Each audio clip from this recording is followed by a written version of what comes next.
Kita bisa mulai ya? Yes, kita mulai ya. Lagi sih. Apa langsung aja. Bismillahirrahmanirrahim. Assalamualaikum warahmatullahi wabarakatuh. Waalaikumsalam warahmatullahi wabarakatuh. Bismillah, alhamdulillah, salatu wassalamu ala rasulillah wa ala alihi wa ashabihi wa man tabi'a sunnatahu wa jama'atah min yaumina hadha ila yaumin nahdah. Terima kasih banyak atas kerawuhan secara virtualnya Ustadz Tajul Muluk MAG dan rekan-rekan sejawat, ada Pak Yai Alvan ini, Pak Yai Dr. Alvan, ada Gus Yudo dan lain sebagainya.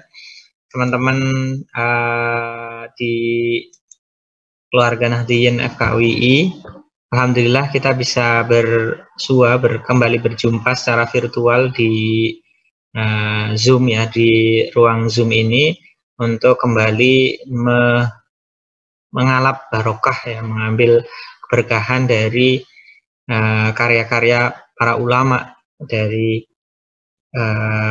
warisan para nabi ya, dan tentunya ini menjadikan kita menjadi semakin dekat kepada kecintaan kita kepada Rasulullah SAW. Sebelum kita mulai, kita buka dulu dengan membaca basmalah dan sebelum belajar nih. Bismillahirrahmanirrahim. Raditu billahi rabba wa bil islami dina wa bi Muhammadin nabiyya wa rasula rabbi zidni ilma warzuqni fahma.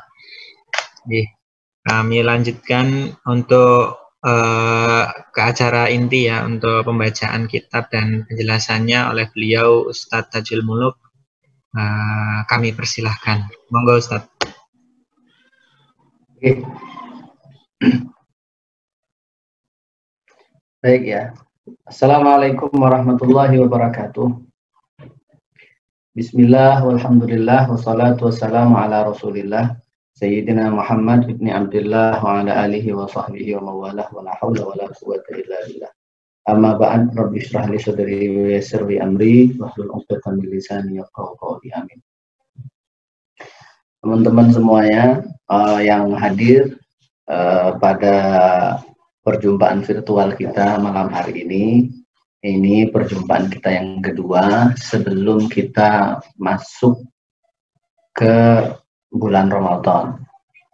Gitu, ini malam minggu terakhir ya jelang Ramadan. Yes, Semoga saja nanti di Ramadan itu kita bukan kendor tapi justru semakin kencang ya. Semakin kencang insya Allah. Insya Allah, amin.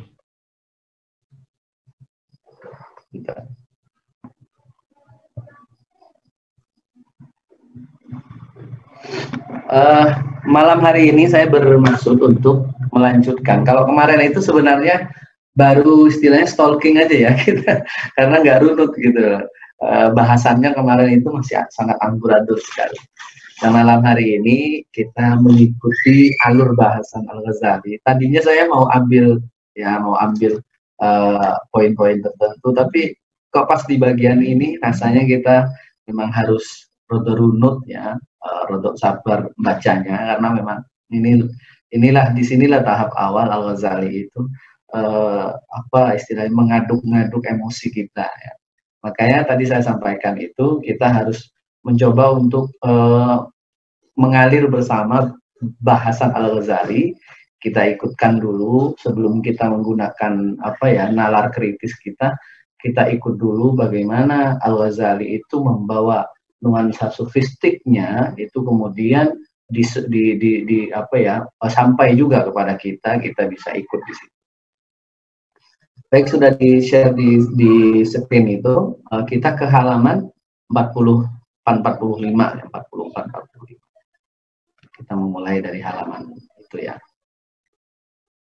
Ya, ini al-uqbatul ula wa hiya uqbatul ilm, ke bawah lagi. Nah, situ.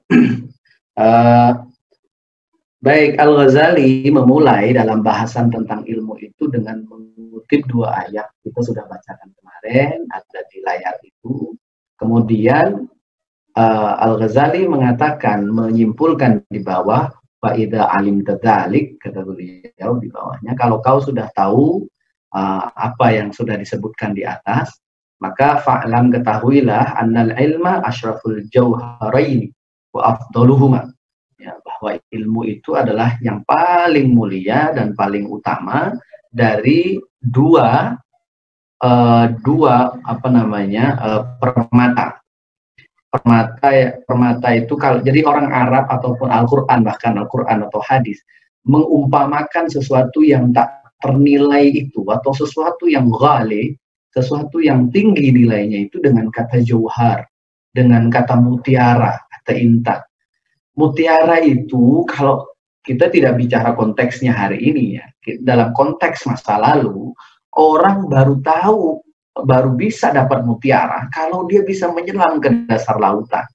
Bayangkan di tahunnya Al-Ghazali, tahun 500-an itu, bagaimana sulitnya seseorang bisa mendapatkan mutiara. Begitu itu bisa didapatkan, maka betapa mahalnya saat itu mutiara. Ya, jadi bahasa-bahasa yang digunakan kalau di kalangan para salaf itu untuk mengungkapkan sesuatu yang tak bernilai atau nilainya sangat tinggi sekali, itu mesti menggunakan sesuatu yang sulit didapatkan. Al-Ghazali menggunakan istilah jauhar itu bukan hanya dalam kitab Minhajul Abidin ini, tapi ada juga di dalam karya beliau yang lain, namanya itu apa ya? Beliau punya di dalam kitab Iljamul Awam, ini tentang ilmu tauhid. Ya. Saya dulu di Aliyah ya belajar. Nah, ini Al-Ghazali itu seringkali mengumpamakan. Jenengan mungkin pernah dengar gini ya, ada hadis atau ujaran saya lupa, tafakkaru fi khalqillah wa la tatafakkaru fillah, gitu ya. Kita berpikirlah tentang ciptaan Allah, jangan berpikir tentang zatnya Allah itu. Kenapa kata Al-Ghazali? Karena beliau mengumpamakan, karena orang yang tidak bisa menyelam, jangan dia ini berani-berani menyelam ke dasar samudra, kemudian dia bercita-cita ingin mendapatkan mutiara yang ada di dalamnya. Padahal dia nggak bisa menyelam, nggak bisa berenang. Yang terjadi apa? Ya pasti matilah di situ. Kata-kata Al-Ghazali itu mengungkapkan tentang sesuatu yang sulit didapatkan. Ya. Baik, kita kembali ke pesan di kitab Minhajul Abidin ini. Beliau mengutip pesan Nabi itu ya. Inna fadlul alim alal abid ka fadli ala adna rajulin min ummati. Nah, sebenarnya menjadi orang alim itu adalah hak seluruh umat Nabi Muhammad, ya. Siapapun dia, profesinya apapun. Hanya saja realitasnya tidak semua orang itu, nah ini dalam renungan saya, tidak semua orang itu mudah untuk bisa belajar, ya kan? Nah, itu sebenarnya menurut saya itu pesan penting dari wahyu pertama itu ada di situ. Lawang wahyu pertama itu hanya membawa pesan Iqra saja, tapi kenapa sih perintah membaca saja itu harus dibawa oleh seorang malaikat gitu? Artinya orang mau membaca itu nunggu, memang tidak semata keinginannya dia saja. Kalau tidak dibersamai dengan taufik dan hidayahnya Allah, itu tidak bisa kok. Berapa orang yang punya koleksi buku di rumahnya, tapi tidak pernah ia sentuh pasca ia membeli. Bahkan kadang-kadang ada orang yang untuk beli buku itu dia, aduh itu receh sekali itu, tapi dia nggak terbersit untuk membeli buku. Ya kan? Nah itu. Jadi membaca itu butuh wahyu, butuh support langit gitu loh. Maka kita beruntung sekali dengan perantara apapun kok dilalah kita mau belajar itu. Maka seberuntung-beruntung manusia itu adalah yang mau membaca, mau belajar. Ya. Nabi Muhammad itu dibuka dalam tanda kutip ya. Kita tidak bicara bahwa beliau memang diproyeksikan menjadi nabi, menjadi rasul. Tetapi keberuntungan Nabi itu secara zahirnya itu ternyata dibuka melalui pesan Iqra itu. Artinya kalau kita serap dalam konteks kita hari ini, kalau orang kepengen jadi orang yang berderaja di sisi Allah, kuncinya itu adalah ilmu, kuncinya itu adalah belajar. Maka kalau Nabi merekomendasikan bahwa orang yang menjadi alim itu adalah beliau umpamakan seperti beliau dibandingkan dengan abid yang diumpamakan sebagai umat yang paling awam di kalangan umatnya, maka yang beliau rekomendasikan itu berdasarkan apa yang beliau lakukan, apa yang beliau alami. Ya. Nah, kita lanjut dalam halaman yang selanjutnya 45. Wa qala sallallahu alaihi wasallam, nadratun ilal alim ahabbu ilayya min ibadati sanatin siyamiha wa qiyamiha. Ya. Jadi pandangan kita yang kita arahkan kepada orang yang alim, orang yang alim, kalau kita merujuk kepada karya para ulama kalau membicarakan tentang itu orang alim, itu memang alim benar. Ya, Al-Ghazali kalau ngomong itu orang alim misalnya, si fulan itu alim. Kalau orang disebut dengan sebutan alim dan yang menyebutnya adalah juga orang yang alim, pasti bisa paling tidak itu setara atau jauh di atas. Jadi kalau Al-Ghazali menunjuk orang lain sebagai orang alim, kata Al-Ghazali, itu berarti sebuah pengakuan, sebuah afirmasi bahwa si fulan itu bisa jadi lebih alim dari diri. Berarti memang orang berilmu. Ya, bukan sembarang. Kalau kita ngomong hari ini, oh itu si fulan alim. Makanya kita lihat nih polanya hari ini. Kalau ada orang ngomong, oh itu si fulan memang alim. Lihat dulu yang ngomong siapa. Makanya tradisi, saya pernah dengar ya dari kalangan kiai kita itu ya. Orang dulu itu kalau disebut kiai, oh kata Gus Bah kalau nggak salah ya. Kalau disebut kiai, yang nyebut itu adalah gurunya, berarti dia resmi jadi kiai. Kan artinya itu secara tidak langsung itu adalah sebuah pengakuan, ya, sebuah legalisasi dari kalangan orang alim juga, gitu. Baik, kita lanjut. Waqala sallallahu alaihi wasallam, ala adullukum ala asyrafi ahlil jannah. Nabi mengatakan di halaman selanjutnya itu ya, di paragraf kedua ya, kepada para sahabatnya, belumkah aku menunjukkan kepada kalian penghuni surga yang di atasnya dong, penghuni surga yang paling mulia itu siapa? Kata Nabi. Beliau bertanya kepada para sahabatnya, ala adullukum ala asyrafi ahlil jannah. Ya.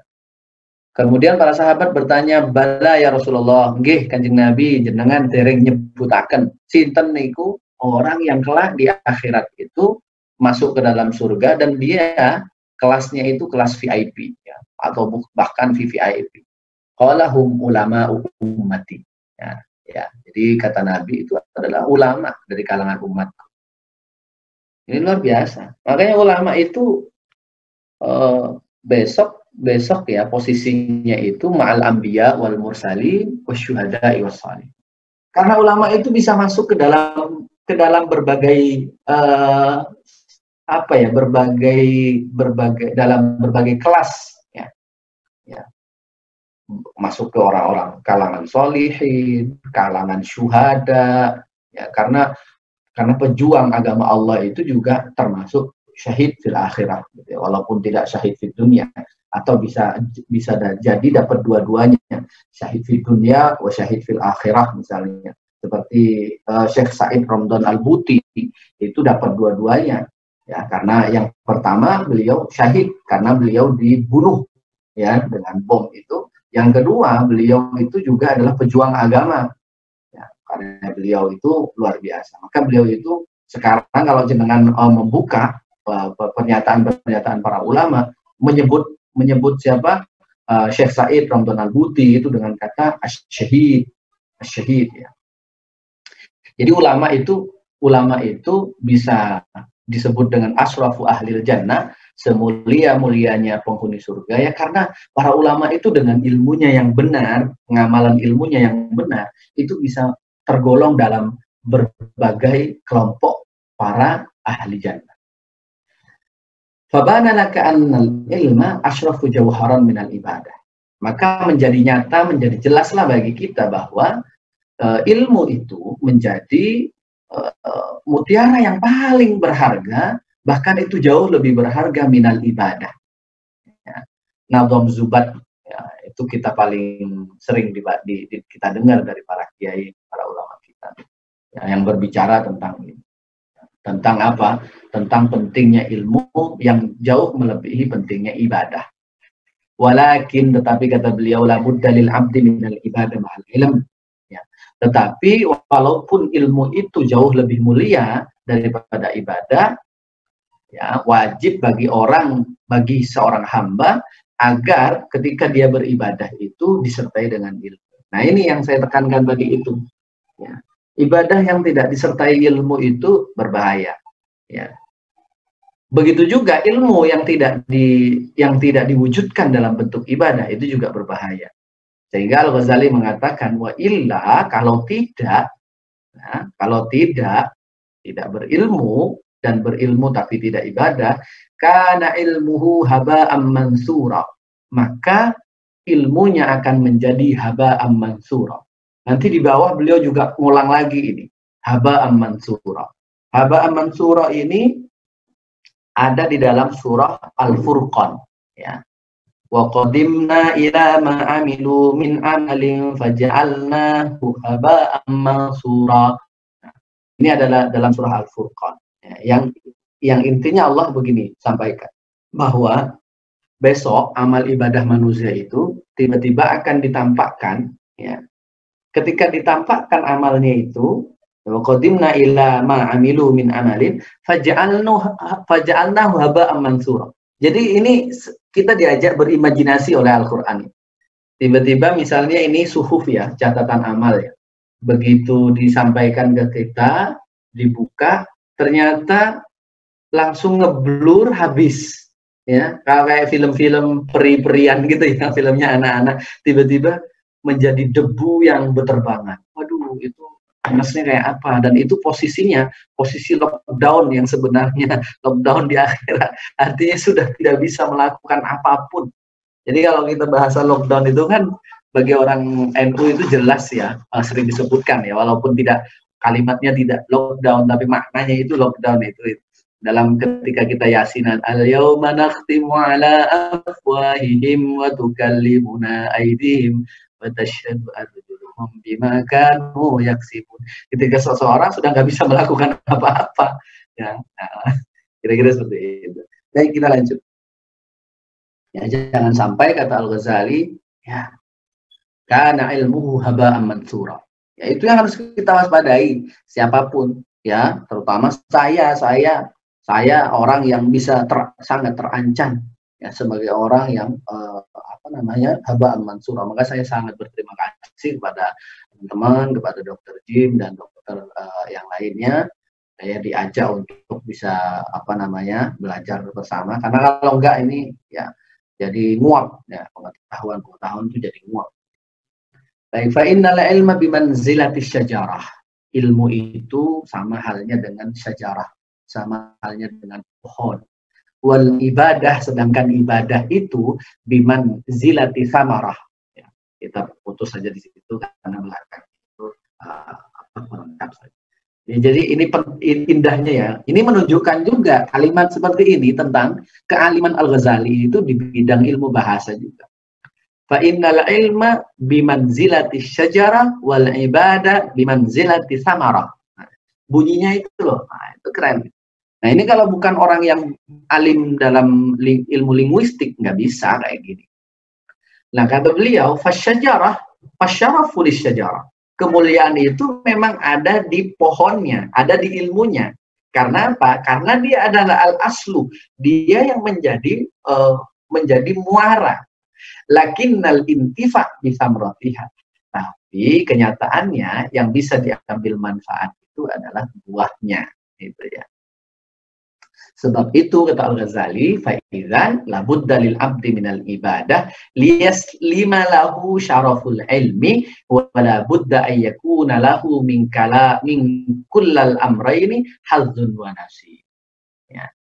Jadi kita yang mendaku sebagai hamba, ya, wajib beribadah. Wajib hamba itu dalam bentuk ibadah yang action, ya. Nah, ibadah di sini teman-teman semuanya jangan kita batasi pada sholat, puasa, dan ibadah-ibadah mahdoh itu. Karena ibadah-ibadah yang yang sosial itu juga menjadi implementasi dari ilmu yang didapatkan. Maka sesuai dong dengan ilmu yang kita miliki itu. Saya belajar apa, maka ini nanti pengamalannya kemana, jenengan belajar ilmu kesehatan kemana, belajar ilmu hukum kemana. Nah, orientasi dari pengetahuan yang kita miliki itu dalam konteks penerapan, itu menjadi sesuatu yang sangat penting di sini. Supaya apa? Supaya mulianya ilmu itu juga akhirnya berdampak kepada kita. Gitu ya. Ada hadzun wa nasib. Sebab itu Al-Ghazali kemudian mengutip quote-nya Al-Imam Hasan Al-Basri. Utlubu hadzal ilma talaban la yadurru bil ibadah, watlubu hadhil ibadah talaban la yadurru bil ilmi. Saya meringkasnya dengan istilah begini. Mencari ilmu itu harus punya tujuan sebagai penghambaan. Jangan sampai orang berilmu tapi ya durubil ibadah. Dia menjadi celaka karena ibadah. Artinya dia tidak mempraktekannya, tidak mewujudkannya dalam bentuk penghambaan kepada Allah. Nah, penghambaan kepada Allah itu bisa dengan dibuktikan dengan penghambaan dalam bentuk kemanusiaan. Apalagi hari ini kita hari ini sangat betul-betul sangat dibutuhkan ya bakti-bakti kemanusiaan kita sebagai wasilah kita membuktikan kesungguhan dalam penghambaan kita kepada Allah Subhanahu wa taala. Wadrubu hadhil ibadah talaban la yadru bil ilm. Begitu juga jangan sampai ketika beribadah itu kemudian ibadahnya itu membahayakan kita sebab tidak disertai dengan pengetahuan. Ya. Itu dua-duanya berbahaya. Mencari pengetahuan, tapi pengetahuan itu akhirnya membahayakan pemiliknya. Kenapa? Karena pengetahuannya tidak ia pakai sebagai sarana untuk penghambaan kepada Allah. Begitu juga sebaliknya. Jangan sampai ada orang yang beribadah, tapi ternyata ibadahnya itu justru mencelakakan dia. Kenapa? Karena tidak disertai dengan pengetahuan. Itu ya. Baik, kita lanjut ke bawahnya.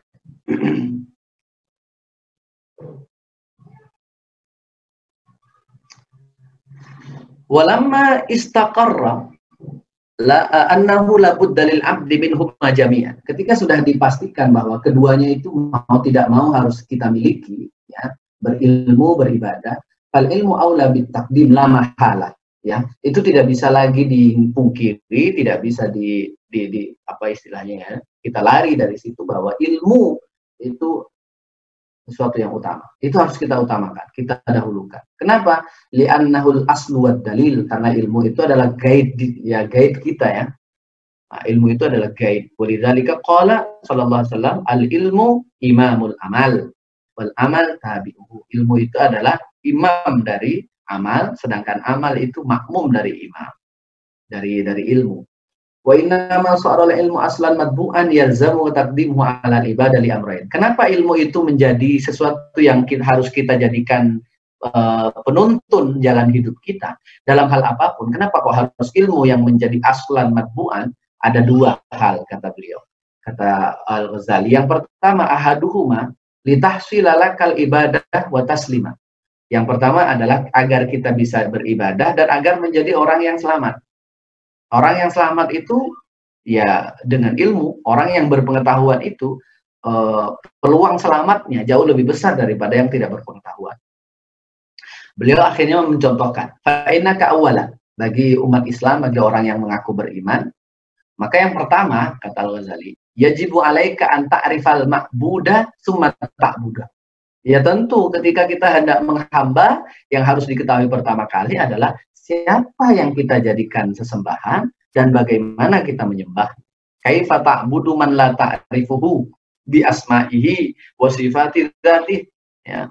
Bagaimana ya kata Allah, engkau itu akan menghamba kepada zat yang kau tidak kenal dia, bahkan melalui nama dan sifatnya. Ya. Itu sangat berbahaya itu. Coba kita lihat. Kenyataannya, ya, orang yang tidak mengenal Allah melalui sifatnya, katakanlah begitu ya. Sebentar mohon izin.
Ya, baik, kita lanjutkan.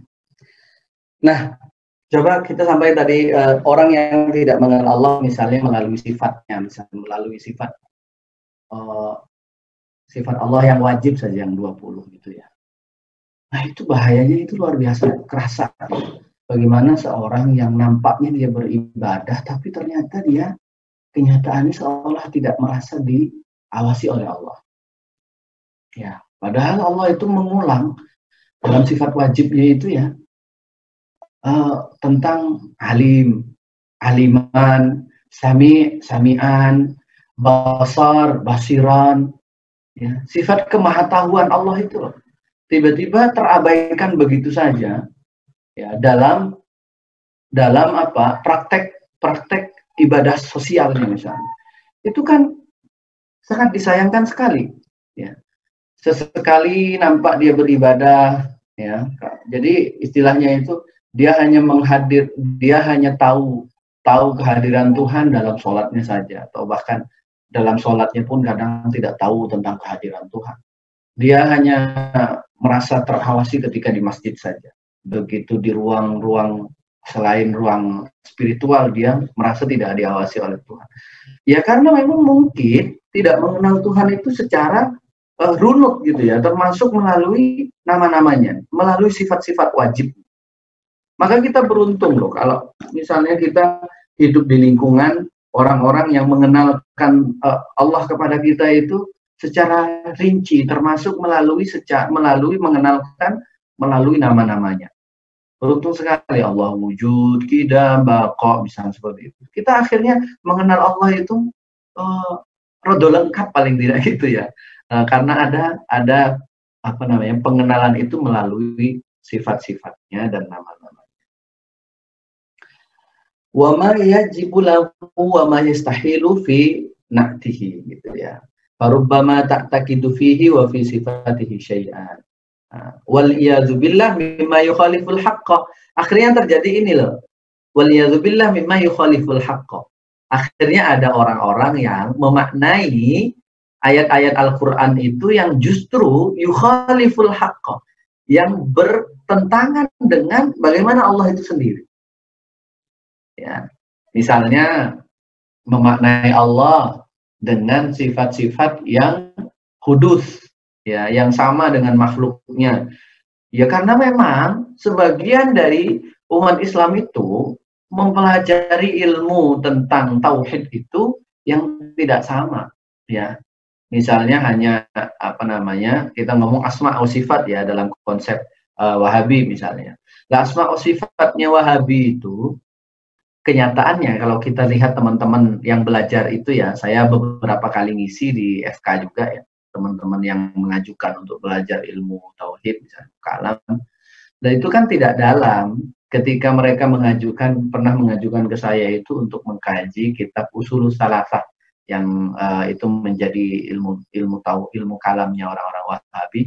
Nah di situ kan tidak dijelaskan tentang sifatnya Allah seperti di dalam misalnya Aqidatul Awam gitu kan nggak ada. Sehingga konsep mukhalafatul hawadis, sifat wajibnya Allah yang berupa tidak sama dengan makhluknya itu tidak bisa muncul dan tidak difahami. Sehingga dampak negatifnya apa? Begitu mereka mendengar narasumber yang memaknai ayat Al-Quran yang berbicara tentang istiwanya Allah, akhirnya mereka percaya bahwa Allah itu ya istawa, seperti halnya manusia istawa alal kursi, duduk di kursi, dan akhirnya ada tasbih di situ ya. Ada penyamaan antara khalik dengan makhluk. Nah, itu dalam keyakinan Ahlus Sunnah wal Jamaah itu bisa masuk ke dalam ranah kemurtadan. Nah, yang keliru siapa, yang salah siapa, kita wallahu a'lam ya, salah referensi gitu saja menurut saya, salah referensi ya. Karena orang itu kan otaknya itu, jalan pikirannya itu yang membentuk adalah bacaannya, dan siapa yang menawarkan bacaan itu. Maka kita bertanggung jawab di situ. Makanya kalau saya diajak Dokter Sukron atau teman-teman dari FK itu ya, kalau diajak untuk ngisi gitu, karena target saya di situ, barangkali saya bisa menyodorkan wacana Ahlus Sunnah wal Jamaah itu kepada teman-teman di FK. Itu aja sebenarnya tujuan saya. Ya, sehingga apa? Sehingga agak variatif gitu ya. Kalau misalnya hanya disodorkan wacana-wacana Timur Tengah saja ya, Timur Tengah yang kholaf tapi ngaku salaf, itu yang diklaim salaf itu, nanti tidak berwarna. Tapi kalau kita masuk ke situ dengan menawarkan pemahaman-pemahaman seperti Al-Ghazali ini, barangkali itu sedikit bisa memberikan wacana pembanding.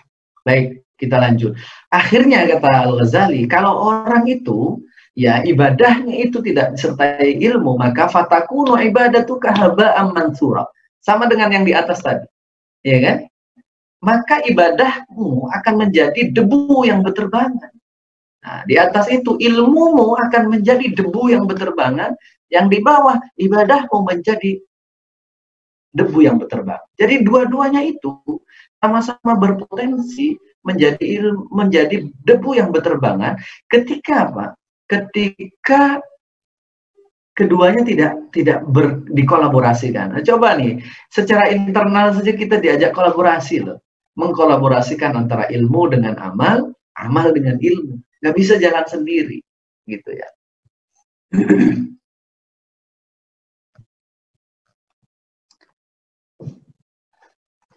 Baik, kemudian kata Al-Ghazali, akhirnya beliau mengatakan waqad syarahna ma fi dzalika min al-khatril azim fi bayani makna su'il khatimah wal iyad. Nah, apa yang disampaikan Al-Ghazali itu secara sederhana, akhirnya apa kata beliau? Itu adalah bentuk dari su'ul khotimah. Ya, ada orang yang sepanjang usia dia mencari pengetahuan luar biasa, tapi dia tidak pernah merealisasikan, mewujudkannya dalam bentuk penghambaan, baik melalui penghambaan spiritual ataupun penghambaan kemanusiaan atau sosial. Akhirnya apa? Ilmunya tidak menghantarkan kepadanya mendapatkan happy ending dalam kehidupan keimanannya dia. Nah, itu berbahaya. Ada juga orang yang nampaknya sepanjang usianya dia ini ahli ibadah, tapi sekali lagi yang ditekankan, al-ibadah bighairi ilm, yang ibadah yang tanpa didasari oleh pengetahuan. Tiba-tiba akhir dari kehidupannya menjadi orang yang su'ul khotimah. Kenapa? Karena ilmu, karena ibadah yang ia lakukan ternyata tidak disertai metode-metode yang benar menurut agama, alias tidak disertai dengan ilmu. Sehingga disinilah kemudian kata Al-Ghazali, kita akan selesai di 2 paragraf ini ya. Setelah itu baru kita diskusi. Summa yajibu an ta'lama ma yalzamuka fi'luhu minal wajibati syar'iyyah ala ma umirta bihi litaf'ala dzalik. Wa ma yalzamu tarkuhu minal manahi litatruka dzalik. Jadi kita menjadi penting di sini belajar agar kita tahu mana yang wajib. Kalau kita tahu yang wajib kita lakukan, mana yang dilarang agar kita bisa meninggalkan litatruka dzalik.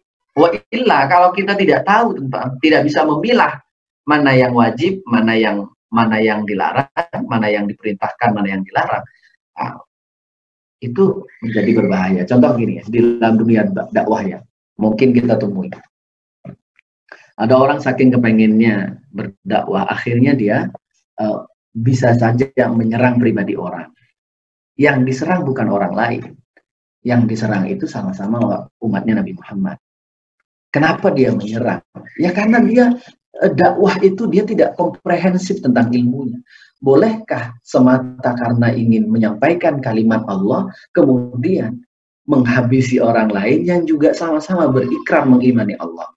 Nah, bagi orang yang tidak belajar secara lengkap, ya bisa terjadi, dan itu kita lihat hari ini banyak sekali seperti itu. Dan itu bisa su'ul khotimah. Nah, umat Islam itu gitu kan. Nah, ini pelajaran buat siapa saja, buat saya, buat panjenengan. Dalam khutbah wadahnya Nabi itu, ya itu tidak boleh lagi dicederai nama baiknya, kehormatannya, kemudian di fisiknya, materi yang dimilikinya, itu haram. Darahnya haram, dagingnya haram, ya, luhum ya, lahmuhu harama lahmuhu wa damuhu wa irduhu, ya, nama baiknya dan hartanya haram. Nah, ketidaktahuan seseorang bahwa hal itu dilarang, maka bukan tidak mungkin dia akan melakukan. Maka kata Al-Ghazali, pertama kali yang harus kita ketahui di dalam agama ini adalah kita bisa tahu mana yang perintah, mana yang larang. Sehingga kalau kita tahu itu perintah kita lakukan, yang larangan kita tinggalkan. Kalau tidak, wa illa, kalau tidak, pakai fatakumu, maka bagaimana engkau akan bisa melakukan, ya? Pakai fatakumu bi ta'atin la ta'rifuha ma hiya. Bagaimana kita akan menjadi orang taat sedangkan kita nggak tahu mana sih ketaatan itu, mana sih perintah itu. Wa kaifa hiya? Wa kaifa yajibu an tuf'al? Wa kaifa tajtanibu al-ma'asi? Al-ma'asi la ta'lam annaha ma'asi. Bagaimana kita akan meninggalkan maksiat sedangkan kita nggak tahu bahwa itu tuh maksiat? Mesti tidak bisa. Hatta la tuqi'a nafsaka fiha. Baik, paragraf terakhir. Fal ibadat asyariyah, ibadah-ibadah yang syariah, contohnya kata beliau, toharoh. Toharoh saja, kita ngomong toharoh saja ya. Toharoh itu penting sekali loh. Karena kalau sudah ternyata tidak suci, maka ibadah yang lain itu menjadi tidak diterima. Wudu, mandi, najis, ya, belajar membersihkan najis, belajar tentang najis. Kalau orang dari satu tempat ke tempat yang lain berpindah dalam kondisi basah-basahan di situ, kemudian memungkinkan ada cipratan najis, ada orang dari mana-mana pakai alas kaki, pakai sendal, sepatu melewati space itu, tiba-tiba ada orang wudu, sholat, ya, dia melewati itu tanpa alas kaki, jalan begitu saja, seperti apa?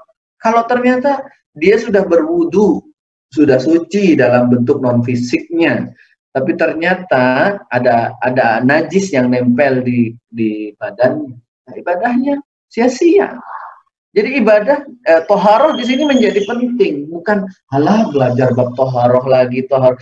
Toharoh itu bukan tentang wudu saja, tentang najis. Makanya kalau para ulama, dalam ulama-ulama fikih itu, ya, itu kalau belajar tentang membahas tentang toharoh itu detail sekali. Mulai dari toharoh itu ada dua, toharoh minal hadas, toharoh minan najas, gitu ya. Toharoh dari hadas itu ada dua, ada hadas asghar, ada hadas akbar. Toharoh minan najas itu kemudian dibagi, ada najis itu yang sifatnya ainiyah, ada yang hukmiyah. Ada najis itu dibagi lagi menjadi tiga, ada mukhaffafah, mutawassithah, mughalladah. Detail sekali para ulama. Saking sayangnya kepada kita memberikan detailing pembahasan itu seperti itu. Ya. Saya kira ulama apapun, ulama kesehatan juga sama ya, juga detail ya memberikan pengetahuannya. Kalau misalnya ada jalur-jalur jaringan saraf atau jalur darah nggak detail, jenengan repot juga ya, mana yang nggak mau ditusuk pakai jarum apa gitu kan repot, kabeh ditusuk ya malah sakit. Begitu juga tentang sholat ya, kita lihat nih perdebatan sholat itu nggak selesai karena ada orang-orang tertentu yang sholatnya itu ngarang-ngarang dewe sak kepenake dewe. Makanya khusus sholat itu, coba bayangkan, kalau Nabi untuk urusan ibadah yang lain itu nggak ada kuncinya ya, nggak ada apa ya dikunci gitu. Tapi kalau sholat dikunci sama Nabi. Apa kuncinya? Shollu kama ra'aitumuni usolli. Jangan ngarang sendiri. Kalau sholat ikut saya. Ya. Kalau sholat ikut saya, kata Nabi begitu. Saya punya kitabnya ditulis oleh saya siapa gitu ya, Segaf kalau nggak salah. Itu kumpulan hadis-hadis sahih tentang sholatnya Nabi. Ya, kumpulan hadis-hadis sahih tentang sholatnya Nabi. Kapan-kapan saya share di grup PDNU ya, PDNU nanti saya share. Baik, berikutnya yaitu juga puasa. Nah, puasa itu juga harus disertai dengan pengetahuan. Makanya Nabi mengatakan begini. Nabi sampaikan apa? Rubba shaim, ya. Ada juga sih orang-orang yang berpuasa yang tidak mendapatkan apa-apa kecuali haus dan dahaga saja. Terjadi lapar dan dahaga saja.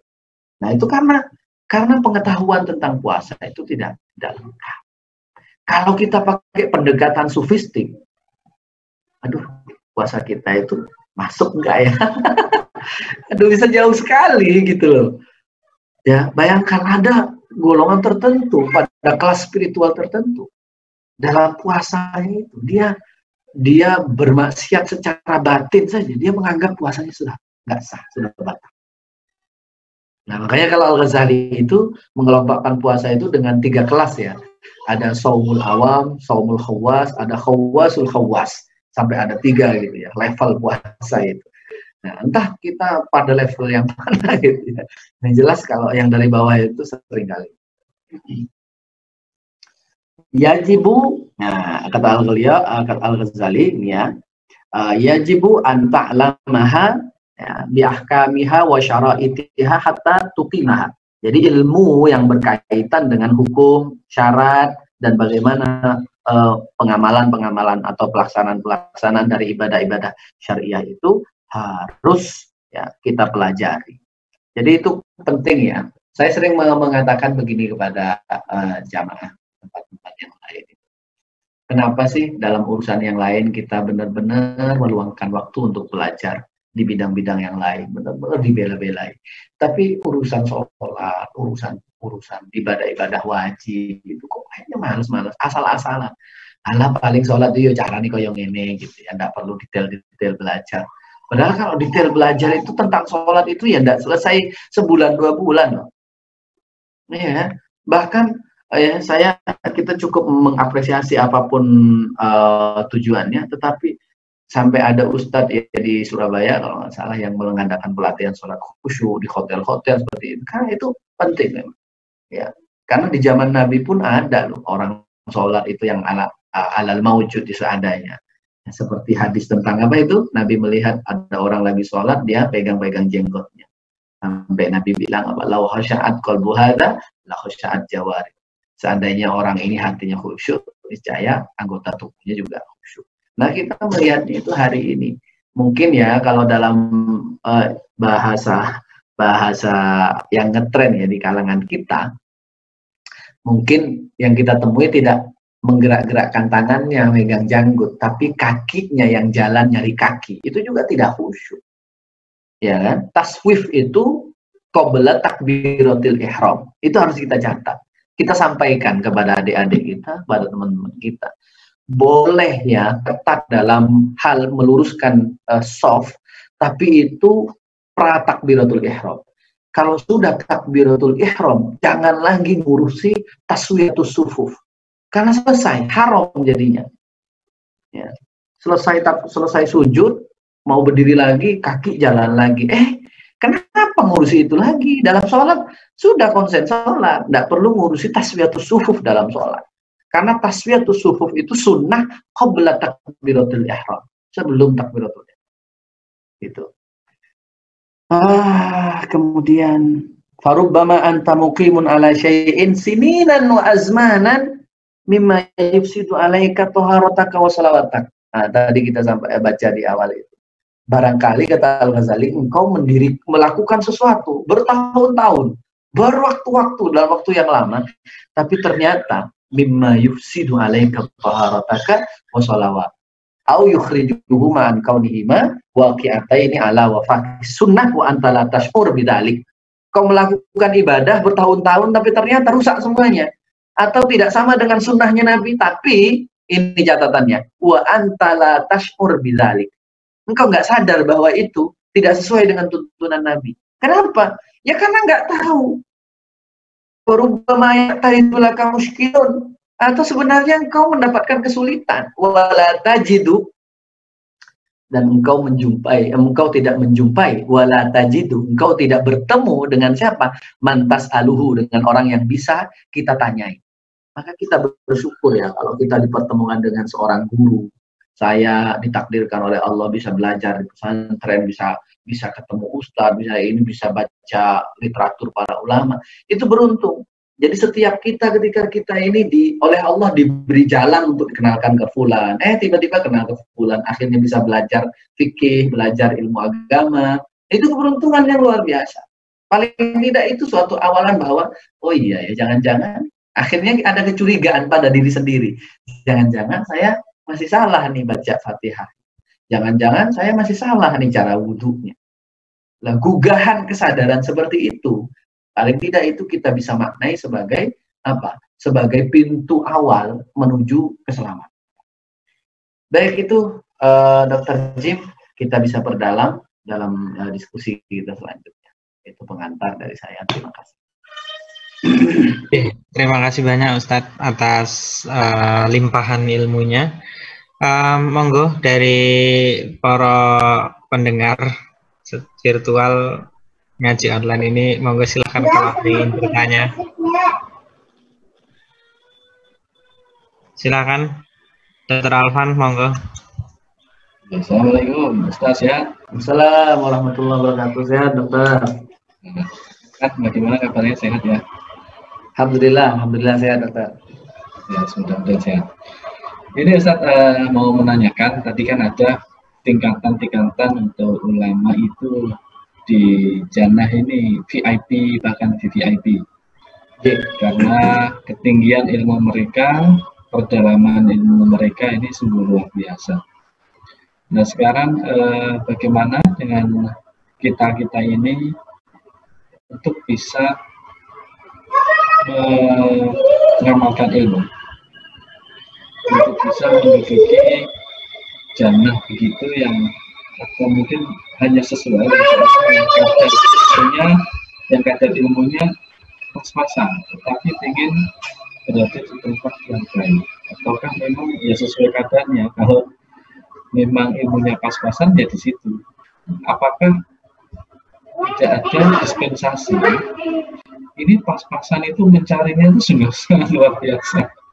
Mungkin banting tulang harus harus disambut dengan hal ini, hal itu, sehingga dengan keterbatasan ilmu ini itu sudah paling bagus gitu. Nah, apakah nantinya kedudukannya dia juga adakah dispensasi ataukah ya sudah maunya kayak bonus gitu ya, di situ. Nah, ini bagaimana dengan kiat-kiat sebagai kita mungkin yang posisinya adalah pada keilmuan yang terbatas, sangat sulit sekali untuk bisa menembus seperti ulama-ulama yang memang ilmunya sampai mendalami sampai mendapatkan bukti. Nah, dari luar Ustaz. Oke, baik, inilah pentingnya kita melakukan munasabat, ya, ada sinkronisasi sinkronisasi literatur. Nah, kalau kita tidak melakukan sinkronis literatur, maka kita akan terjebak pada satu kacamata saja. Untungnya di kalangan kita Ahlus Sunnah wal Jamaah, An-Nahdiyah terutama, meyakini tentang apa? Tentang pengelompokan manusia kelak di hadapan Allah sesuai dengan siapa dia dulu di dunia sering berinteraksi. Nah, kita ini termasuk dalam ikhtiar ke sana. Kita berusaha agar kita bisa seperti Al-Ghazali gitu. Maka kita mendekatinya dengan apa? Dengan pendekatan seperti yang kita lakukan seperti ini. Ya. Kalau kita hendak sama persis dengan beliau, enggak. Tetapi di dalam misalnya penafsiran para ulama tentang surah apa ya, saya lupa itu.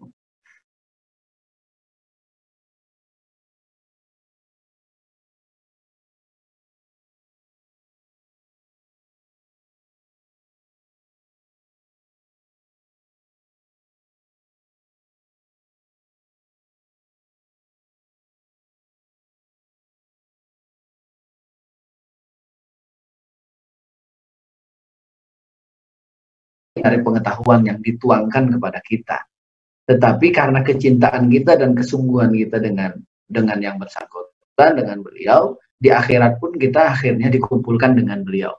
Kalau dikumpulkan dengan beliau, sedangkan beliau akhirnya dikumpulkan dengan para anbiya wal mursalin. Nah, seperti itu, ya. Saya kok lagi blank ini, ya, ada ayatnya itu yang sering kita baca itu, Az-Zumar, ya, Az-Zumar, ya. Bahwa manusia itu besok akan dikumpulkan, itu digiring di akhirat itu zumaro, ya, berkelompok-kelompok.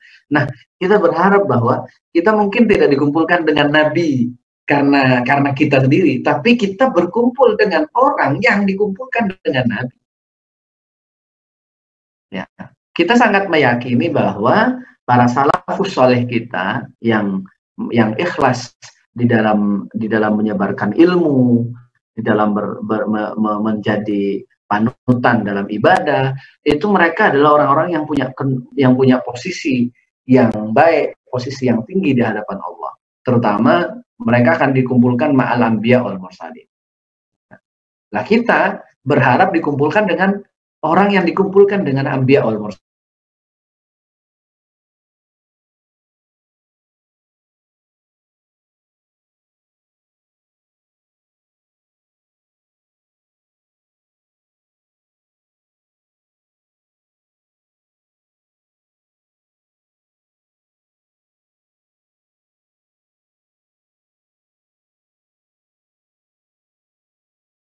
Meminta wa al-hikmah bisalihin, ya. Mereka meminta menjadi bagian dan dikumpulkan dengan orang-orang yang soleh. Saya jadi mikir gitu loh, kalau para nabi saja itu minta dikumpulkan dengan orang soleh, apa mereka itu merasa nggak soleh? Lalu kita ini kalau para nabi saja nggak merasa soleh, kita ini apa gitu? Makanya jangan sampai kita menjadi orang yang terlalu kepedean gitu loh, kepedean jadi orang yang soleh, jadi orang yang beriman. Coba nih, dalam surah Al-Baqarah itu Nabi Allah bercerita tentang orang-orang munafik itu. Kita tidak belajar jadi orang munafik, tapi belajar dari orang munafik yang diceritakan oleh Allah dalam Al-Quran, dalam surah Al-Baqarah itu. Mereka mengatakan qalu amanna billahi, tapi Allah menganulir keimanan mereka, wa ma hum bimu'minin. Nah, kan ngeri kayak gini. Ini yang termasuk yang haba'an mansura tadi itu. Dia pede-pedeo, yang ngerasa bahwa dia adalah orang alim, orang soleh, orang beriman, tapi ternyata semua klaimnya itu dianulir oleh Allah. Nah, itu kan ngeri. Ya, ada orang kemana-mana, misalnya dia pede banget kemana-mana bawa ATM, ternyata kosong ATM-nya, sudah diblok oleh bank gitu kan, repot itu. Nah, kira-kira seperti itu, dokter. Jadi kita sama-sama kegelisahan panjenengan, pertanyaan panjenengan sebelum jenengan tanya, saya sudah baca duluan, saya gelisah duluan tadi. Nah, aku masuk neng di kayak ini orang genah kayak ini. Jadi kita gelisah bersama, tapi punya harapan bersama. Semoga kita digolongkan ya melalui ya wasilahnya itu adalah melalui kita mendekatkan. Kalau kita pakai hadis-hadis yang doktriner, yuhsyarul mar'u ma'aman ahad, selesai pertanyaan itu. Bahwa besok setiap orang dikumpulkan dengan siapa yang ia cintai. Nah, di sini kita jangan salah mencintai gitu ya. Terutama tadi ada komandan Banser ya, jangan salah mencintai ya.